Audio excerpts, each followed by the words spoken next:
This pattern is the Crystal Scud. Came across it. Looks like it was tied by Wes Penny. It's a really nice scud pattern. You can add a lot of flourishes to it, which I probably will do, but you don't need to do that. So I'm starting out with the size 14 scud hook in my vise, and I'm just adding some 0.015 lead. Go ahead and get that started on the hook. We'll break off both ends. Then I'm going to go ahead and turn to some white thread, just using a Danville 70 denier. Go ahead and slide that lead back just a little bit to give me a little bit more space. Make sure it's clumped together good, and then we'll start our thread. I'm using a little bit of heavier thread here just because we're going to have to take a million thread wraps to cover up the lead.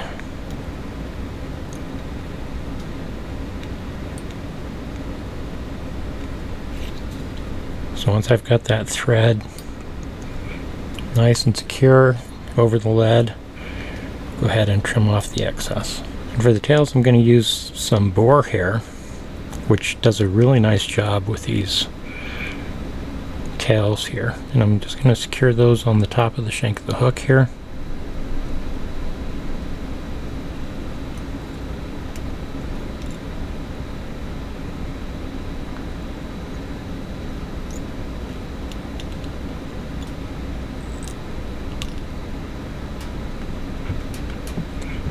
So I've got those kind of in place. I'm going to shorten them up quite a bit.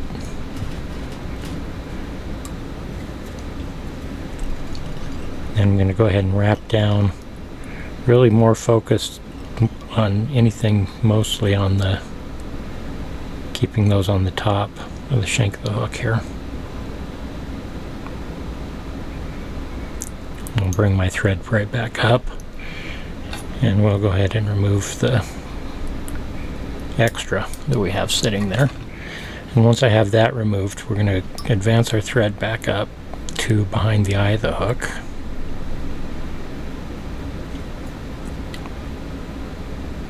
Taking a little bit of extra time to just add some more thread wraps here to the lead.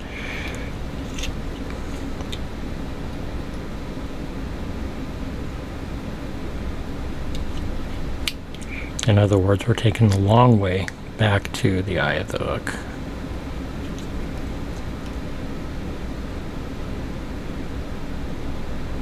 Once there, I'm just going to take a few thread wraps back. And over the eye of the hook, I've just got a few fibers. It looks like about 5 or 6 fibers of mallard flank. I want this to extend over the eye of the hook.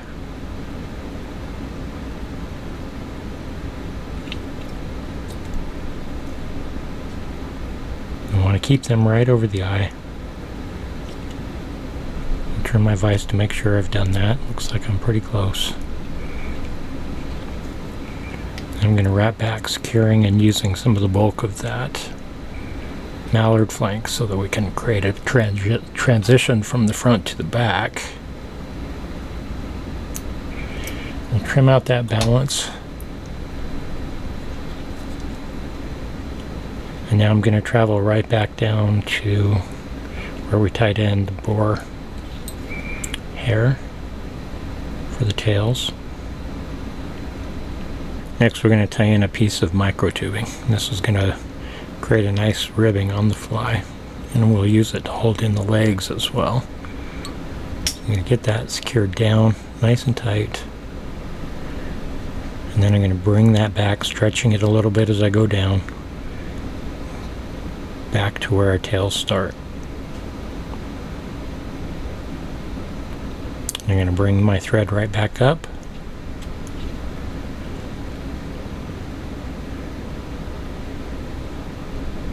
And we're going to go to a commercial break where I'm going to just make sure that my lead is coated here with the white thread, and I've got a nice transition from the lead to the front, creating that nice scud-like shape.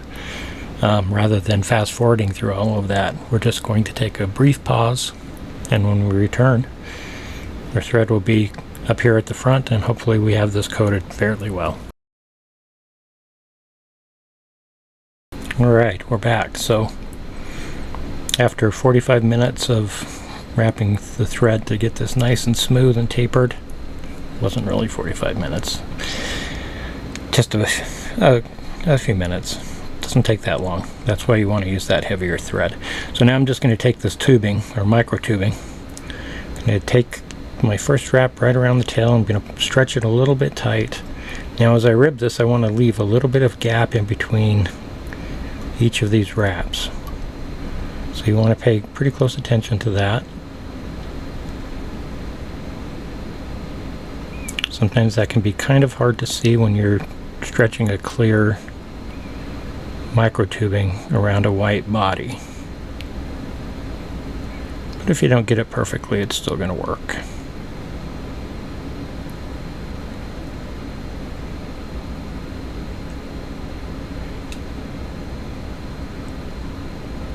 One thing you do want to make sure is that you tie in enough micro tubing to make it all the way. This is not one of those patterns where you can really end with one material and then tie in another bunch of it.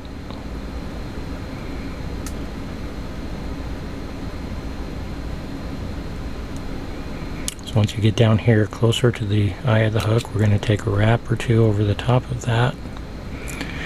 Trying not to do what I just did and get your thread all spread out and caught up in your mallard flank.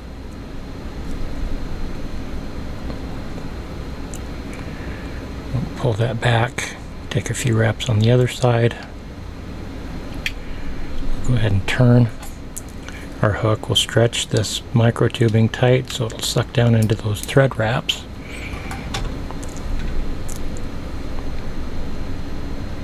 Make sure that our mallard flank is positioned where we want it. And believe it or not, from here we're going to whip finish.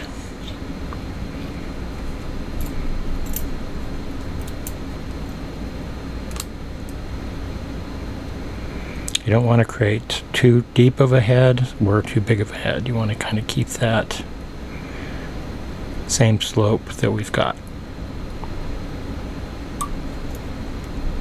Seat your thread really well, and then grab your thread cutter.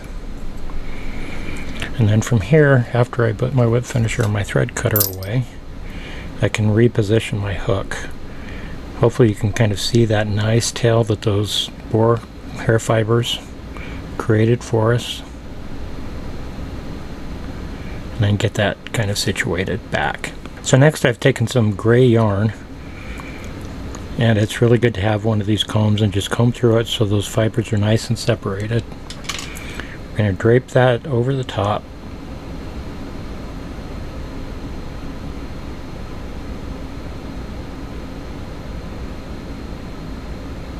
You want to kind of get them as even as you can, but you want them to spread a little bit. The idea is to get those down into those grooves in that ribbing. And I'm going to pull those straight down and tight. So make sure you have a long enough piece that you can do that. I'm going to grab some UV resin.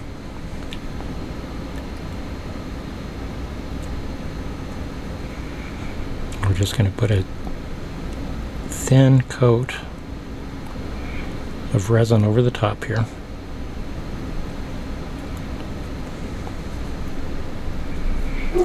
And then I'm going to grab my torch and we'll go ahead and light it up.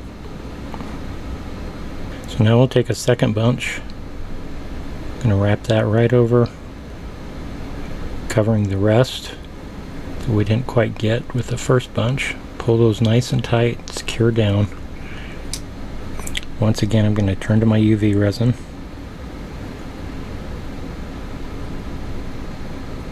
Get a little bit more than that. Just run that over the top.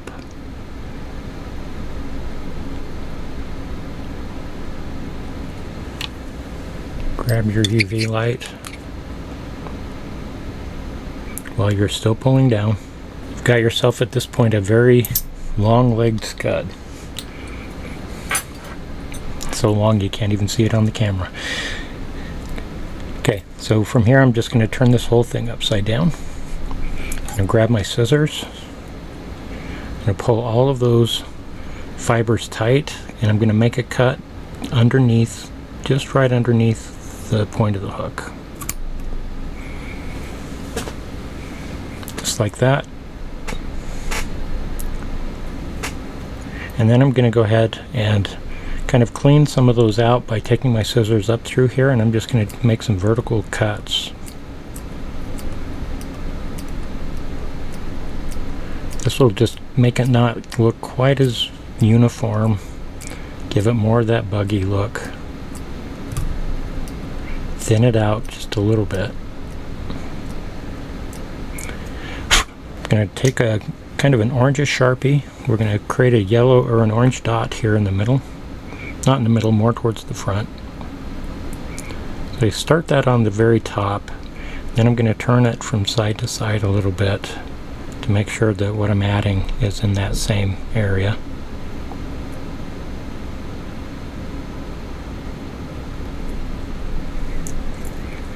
And from there I'm going to transition to, I'm having a hard time speaking today. We're going to transition to a green, and we're going to go ahead and get the top here. Sometimes I'll just kind of lightly dab.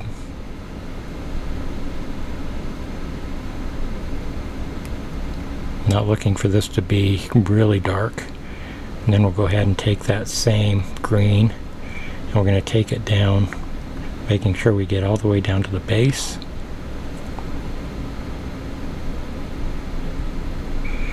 Then I'll turn from side to side, make sure I get either side of this.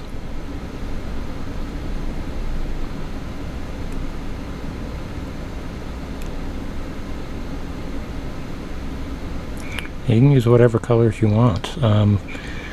Specifically, you would want it to kind of match the bugs in your area. So from here we're going to go ahead, we're going to just add more UV. We want this a little bit more pronounced at the front than at the back. So that's where I'm going to place most of it. Then I'm going to go ahead and let the string on down, make sure I get it all the way down around the back. I'm going to look from side to side to make sure that this is creeping over but not into the legs, so you want to be kind of careful here.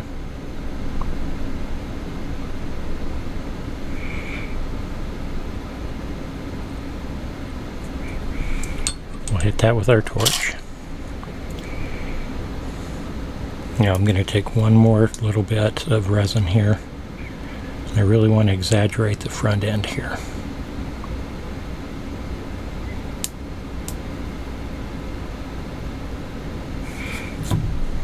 Now you're getting enough on that you want to make sure that you're kind of turning your vise, because this stuff is going to run from side to side.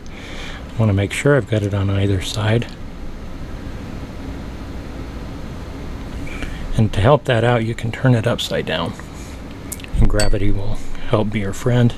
When you're ready to torch it, turn it back up. So for 99% of you, the fly is done. This is the Crystal Scud. Great pattern. For those who want to stay on, you can turn it off now if you'd like. I'm going to go ahead and just add a couple other bells and whistles here. So one thing I like to do with this pattern is kind of get a bit of a olive head on here. So I've got some olive resin that I'm just going to put on here right at the front end.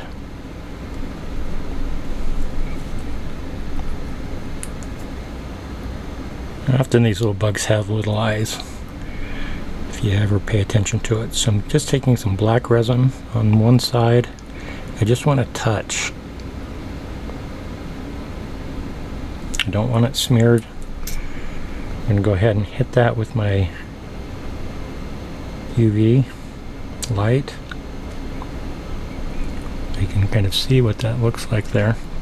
It makes a nice little subtle eye here on the side.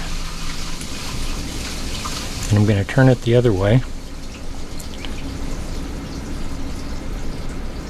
Add one right on the other side. Again, just touching it.